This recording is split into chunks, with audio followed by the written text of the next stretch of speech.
தமிழ்நாடு அரசியல் களத்துல நம்மளால ஏத்துக்க முடியாத ஒரு நிகழ்வு இன்னைக்கு நடக்குது.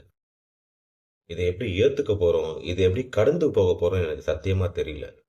ஆனா இதை ஏத்துக்கிட்டு தான் ஆகணும். கடந்து போய் தான் ஆகணும்.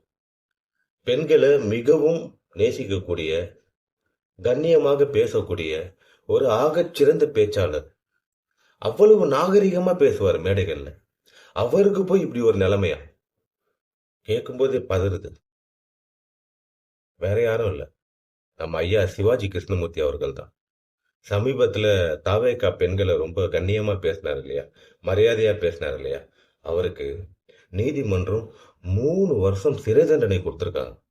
இதை எப்படி ஏத்துக்க போறோம்? அவங்க குடும்பத்துக்கு எப்படி ஆறுதல் சொல்ல போறோம்? இதுதான் என்னுடைய வருத்தமா இருக்கு.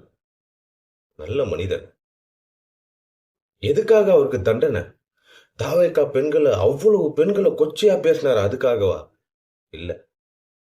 அம்மையார் குஷ்பு அவர்களையும் ஐயா ஆளுநர் அவர்களையும் தரைக்குறைவா பேசியிருக்காரு. அதுக்காக தான் இந்த தண்டனை.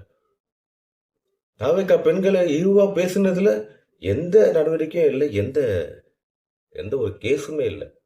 ஆனா இதுக்கு தான் அவருக்கு தண்டனை கொடுத்துருக்காங்க.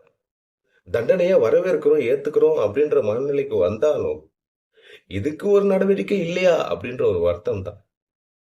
ஐயா சிவாஜி கிருஷ்ணமூர்த்தி அவர்களே, சிறைக்கு போங்க, யோசிங்க, இல்ல மேல்முறையீடு போங்க. முதல்ல மேல்முறையீடு போயிட்டு உங்களால அந்த தண்டனையை தடுக்க முடியுதான்னு பாருங்க. ஒருவேளை தடுத்தீங்கன்னா இதுக்கப்புறம் கொஞ்சம் நாகரிகமா பேச முயற்சி பண்ணுங்க. கஷ்டம்தான், முயற்சி பண்ணுங்க.